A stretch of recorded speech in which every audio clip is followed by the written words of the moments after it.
Hello guys, welcome back. Good evening, good afternoon, कैसे हैं आप लोग। This is Lokesh Kumar, welcome back to सबकुछपढ़ो.com। ओके बेटा, आज हम ये चैप्टर खत्म करने वाले हैं। सॉरी, कुछ टेक्निकल ग्लिच के कारण हम लास्ट क्लास में खत्म नहीं कर पाए। So apomixis and polyembryony, this is the last topic of your chapter sexual reproduction flowering plant. बेटा, ये टॉपिक्स पे बहुत बार क्वेश्चन पूछे गए हैं और बहुत सारे क्वेश्चन पूछे गए हैं। ये एक हॉट काइंड ऑफ टॉपिक है जिसमें इनडायरेक्ट फॉर्म में बहुत क्वेश्चन पूछे जाते हैं। क्लियर। बिफोर वी स्टार्ट बेटा, मुझे एक बहुत सिंपल सी चीज पूछनी है आप लोगों से कि एक सिंपल सी सेक्सुअल साइकिल रिप्रोडक्शन कैसे होती है। Do you know what are events that in sexual reproduction takes place. हम स्टार्ट करते हैं। देखो बेटा, क्या होता है कि आपके पास स्पोरोफिटिक सेल होता है जो एक डिप्लॉयड सेल होता है। I guess all of you know what are diploid cell. ये डिप्लॉयड सेल मियोसिस में जाता है। सॉरी, ये डिप्लॉयड सेल क्या बनाता है, मियोसाइट बनाता है, which is basically your megaspore mother cell. बेटा ये याद रखना, ये जो प्रोसेस है अपोमिक्सिस और पॉलीएम्ब्रियोनी, ये फीमेल पार्ट पे होता है, मेल पार्ट पे नहीं होता। तो ये चीज दिमाग में रखना। तो आप हम यहाँ किसकी बात कर रहे हैं, मेगास्पोर मदर सेल की बात कर रहे हैं, एमएमसी की बात कर रहे हैं। ठीक है। अब ये मियोसाइट जो है किसमें, मियोसिस में जाएगा। जब ये मियोसिस में जाएगा तो क्या बनेगा, गैमीट बनाएगा, पॉलिनेशन होगी, गैमीट फ्यूजन होगा। ठीक है बेटा। एक और में गैमीट आया, इससे क्या बना, आपके पास जायगोट बना। जायगोट माइटोसिस में जाएगा और उससे क्या बनेगा, आपके पास एम्ब्रियो बनेगा। और ये एम्ब्रियो क्या बनेगा, किसके बनेगा, आपका सीड बनेगा। तो basically this is a sequence of event जो आप एक नॉर्मल सेक्सुअल साइकिल में होती है। This is event that takes place in your normal sexual cycle. लेकिन what happen if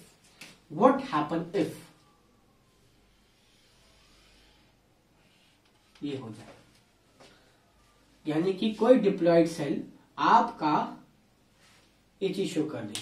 clear. What happen if आपका जो आपका मियोसाइट सेल है वो एग ना बना के सीधा एम्ब्रियो बनाए। क्लियर। ओके। ये कुछ एडिशनल स्पेसिफिकेशंस हैं जिसमें आपका ये काम होता है। उसमें जो सबसे कॉमन है ये दोनों ही है और इन दोनों को आप लोगों ने समझना है। जो बेटा ये वाला पार्ट है जिसमें आपके पास जो एग सेल्स ना बना के आपका एम्ब्रियो बनाता है, that is known as recurrent agamospermy. ठीक है, that is known as recurrent agamospermy. और जो ये वाला पार्ट है जिसमें डिप्लॉयड सेल आपका एम्ब्रियो बना रहा है, diploid cell is forming in an embryo, this is known as एडेंटिव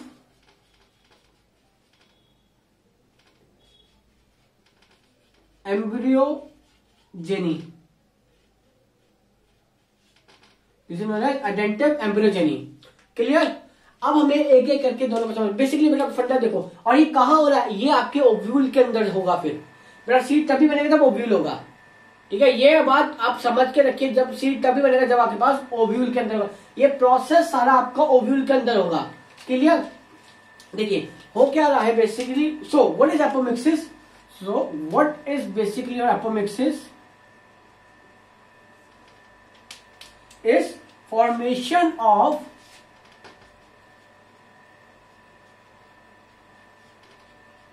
seeds without fertilization। हम किसी भी मेल इवेंट की बात कर ही नहीं रहे। ठीक है। ओके। या हम बोल सकते हैं the mimicry of is a kind of asexual reproduction, asexual reproduction which mimics sexual cycle. Asexual reproduction which mimics your sexual cycle is known as apomixis। वो क्या कहलाती है, आपकी apomixis कहलाती है। अंडरस्टूड। यहां तक बात समझ में आई आपको। अभी हम एक एक करके दोनों को समझेंगे कि रिकरेंट एगोस्पर्मी क्या होती है एंड एडेंटिव एम्ब्रियोजेनी क्या होती है। ठीक है। इसे एम्ब्रियोजेनी भी बोल सकते हो, एम्ब्रियोगैमी भी बोल सकते हो, कोई प्रॉब्लम नहीं है।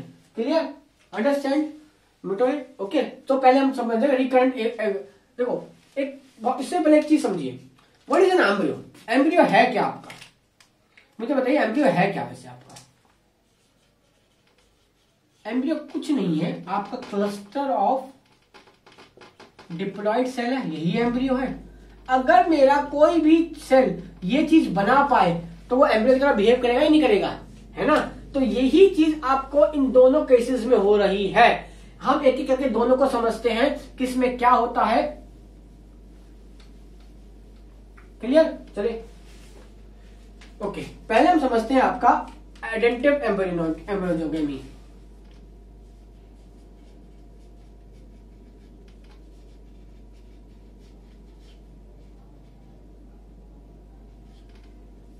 क्या एम्ब्रियोजेनी? एम्ब्रियोजेनी लिख लीजिए, कोई प्रॉब्लम नहीं है बेटा, ठीक है? कोई प्रॉब्लम नहीं बेटा, इन दोनों में से कुछ भी लिख सकते हैं आप लोग, ठीक है?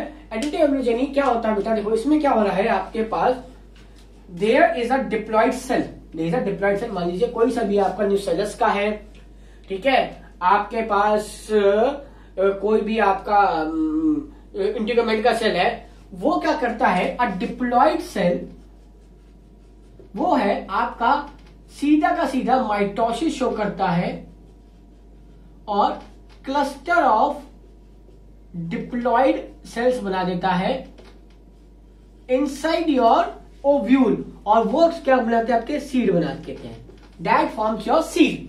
अब देखिए, यानी कि there is no need of egg cell formation, आपके एग हुआ ही नहीं, ठीक है? आपका एग सेल फॉर्मेशन हुई ही नहीं, ठीक है बेटा? ये जो चीज है आपका एडेंटिव एम्ब्रियोलॉजी जो है आपका सिट्रस में बहुत कॉमन है, अनियन में बहुत कॉमन है, ठीक है? ये जो है आपका जो है बहुत कॉमन इन दोनों प्लांट सीज में है, ठीक है? तो एडेंटिव एम्ब्रियोलॉजी में क्या हो रहा है आपका? एडेंटिव एम्ब्रियोलॉजी में क्या हो रहा है आपका? जो है सीड फॉर्मेशन, आपका सीड फॉर्मेशन हो रही है, लेकिन without your reductional division. So seed is formed from a diploid cell, जो कि न्यूसेलस का भी हो सकता है, इंटीग्रुमेंट का भी हो सकता है, which without any reductional division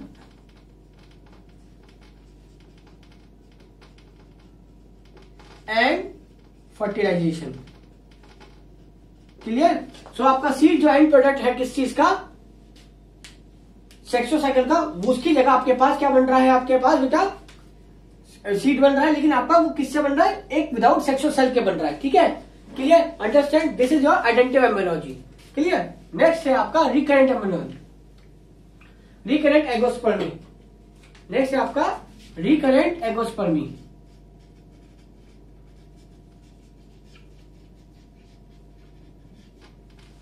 अब देखो ये क्या होता है बेटा, इसमें देखो आपका क्या हो रहा है, इसमें देखिए आपका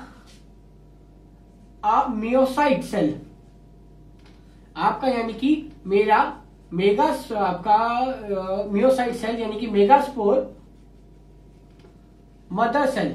बेटा देखो इसमें प्रॉब्लम क्या है, आपका न्यूसेलस जो है, न्यूसेलस में कोई भी सेल, लेकिन यहाँ पे मेगास्पोर मदर सेल कर रहा है। फर्क इसमें दोनों में यह है, वो मियोसिस में जाता है, आपका एग बनाता है, यही होता है। लेकिन अगर वो ये ना करे, वो क्या करे, आपका माइटोसिस में चला जाए और आपका एक डिप्लॉइड, ये आपका हैप्लॉइड होता है, एक डिप्लॉइड सेल बना दे और ये फिर से माइटोसिस शो कर दे, तो आपके पास एम्ब्रियो बन गया। ये है आपका रिकरेंट एगोस्पर्मी। समझ में बात? दैट मीन इन रिकरेंट एगोस्पर्मी क्या होता है बेटा, आपका the myocyte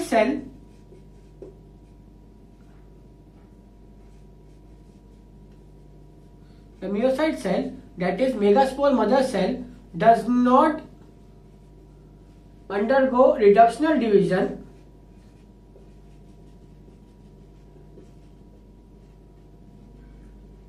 but forms embryo by mitosis ठीक है। एग्जाम्पल इसका एप्पल, एप्पल में बहुत कॉमन है ये, ठीक है बेटा। अब इसका कुछ एडवांटेज है, एपोमिक्सिस हैज एन एडवांटेजेस, ठीक है। इसका एक बहुत बड़ा एडवांटेज है जो एनसीईआरटी में दे रखा है और आजकल एक काम भी चल रहा है इसके ऊपर बहुत ज्यादा। देखिए, there are basically advantages of your apomixis, advantages of apomixis. What are the advantage of apomixis? सबसे पहले कॉस्ट क्या है बेटा? इट इज, देखिए बेटा, हम जो प्लांट्स में इंप्रूवमेंट करते हैं वो हाइब्रिड वैरायटीज के थ्रू करते हैं। एक हाइब्रिड वैरायटी को बनाने के लिए आप दो वैरायटीज को लेते हो, उनमें क्रॉस हाइब्रिडेशन करवाते हो, फिर उनको आप ग्रो करते हो, उस क्रॉस हाइब्रिड को आप फिर यूज करते हो और उसको फिर चेक करते हो, फिर मार्केट में लाते हो। तो एपोमिक्सिस जो है एक आपका उस हाइब्रिड वैरायटी को जो सीड प्रोड्यूस हो रहा है वो बहुत कॉस्टली होते हैं। तो एपोमिक्सिस क्या करता है? उस कॉस्ट को रिड्यूस कर देता है, ठीक है। एडवांटेजेस क्या है बेटा? सबसे पहले it is more cost effective, it is more cost effective as production of hybrid varieties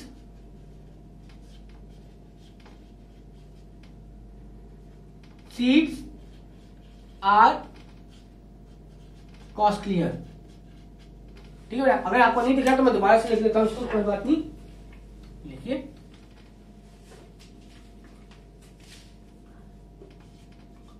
it is cost effective as production of hybrid variety seeds is costlier। दूसरा इसका बहुत बड़ा एडवांटेज ये है कि आपको जो हाइब्रिड वैरायटी प्रोड्यूस हुई है उसमें आपके नेक्स्ट ईयर जो है आपका चांसेस ऑफ सीड है, कैरेक्टर्स है, वो सेग्रीगेट होने के चांसेस बढ़ जाते हैं। लेकिन आपके एपोमिक्सिस में ऐसा नहीं होता। तो the characters are been retained, characters are been retained in seeds even after their viable period.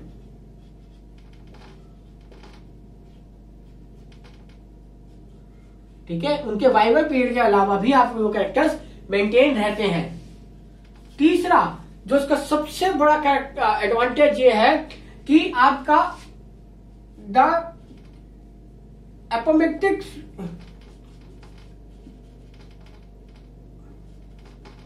Varieties जो है are better than clones produce by cutting वगैरह, by vegetative propagation. Vegetative propagation से जो आप सीड्स वगैरह प्रोड्यूस करते हैं या आप प्लांट ग्रो करते हैं, ये उससे बेटर मेथड है आपका सीड प्रोड्यूस करने का। क्लियर? ओके। चौथा तो सबसे बड़ा एडवांटेज देखा गया है कि ये जनरली जो है जो एम्ब्रियो प्रोड्यूस होते हैं, जो प्रोड्यूस होते हैं are free from infection.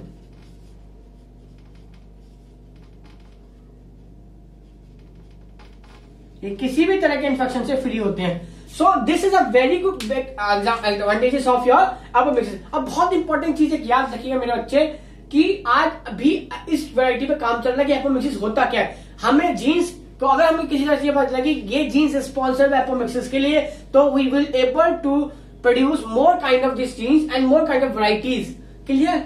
Understand? बात समझ में आप लोगों को यहां तक? किसी का कोई भी डाउट हो तो पूछ सकते हैं बेटा। ओके, नेक्स्ट है आपका पॉली एम्ब्रियोनी।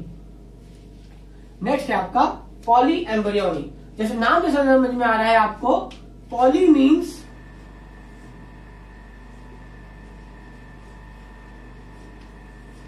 मल्टीपल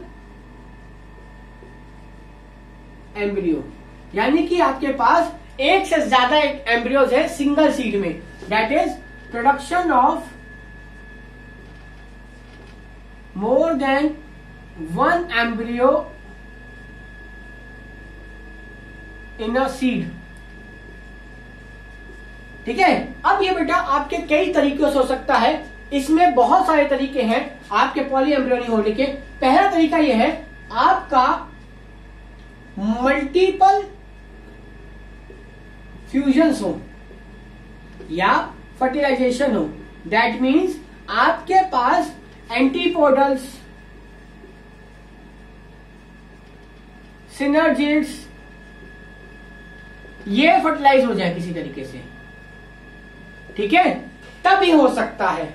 दूसरा तरीका क्या है, आपके पास अगर आपके पास बेटा देखो, अगर जो आपके पास जाइगोट है that divides and produce number of embryonic cells which forms different embryos, ठीक है। एक ही, यानी कि मेरे पास एक जाइगोट था, वो डिवाइड कर गया और उसने बहुत सारे एम्ब्रियो प्रोड्यूस कर दिए, तब आपका ये तरीका हो सकता है कामयाब, ठीक है। तीसरा जो बहुत ज्यादा होता है, देखो इसमें क्या होता है बेटा, आपके पास ये मेरा एम्ब्रियो सेक है, यहां मेरा माइक्रोपाइलाइन पे जाइगोट बना, आपके पास न्यूसेलस है, ये मेरा इंटीग्यूमेंट है। आपके पास क्या होता है बेटा, अगर आपके पास न्यूसेलस के सेल्स या इंटीग्यूमेंट के सेल्स प्रोट्रूड इन करते हैं, यानी कि वो एम्ब्रियो सेक के अंदर चले जाते हैं और वहां पे वो माइटोसिस शो करके एम्ब्रियो बना देते हैं, तो दे becomes your polyembryony. That means embryos are being formed from nucellar or integument cells which protrude into the embryo sac, जो एम्ब्रियो सेक के अंदर आ जाते हैं, तो वो भी अब आपका एक इंडिविजुअल एम्ब्रियो की तरह काम करते हैं। क्लियर? सो दिस ये तो बेटा आपका बहुत बड़ा एग्जांपल इसका क्या है, मैंगोज है, मैंगो की कुछ वैरायटीज है, सिट्रस है, ठीक है। वाटरमेलन नहीं है, पपाया नहीं है, एक सीड के अंदर एक साथ एम्ब्रियो होने चाहिए। मल्टीपल सीड प्रोड्यूस होना इज डिफरेंट थिंग, लेकिन एक सीड के अंदर एक से ज्यादा अगर एम्ब्रियो होंगे तो that is your polyembryony. Understand? बात समझ में आई? सो बेटा this finishes your chapter. Hope you guys understood the chapter. Please text me up, okay. मेरे को क्वेश्चंस पुटअप करिए और मैं आपको आंसर करूंगा। नेक्स्ट जो वीडियो होगी वो बहुत इंपॉर्टेंट है, कुछ हम कॉन्सेप्चुअल और what hot kind of questions करेंगे जो आप इस चैप्टर को मॉडिफाई समझा देंगे।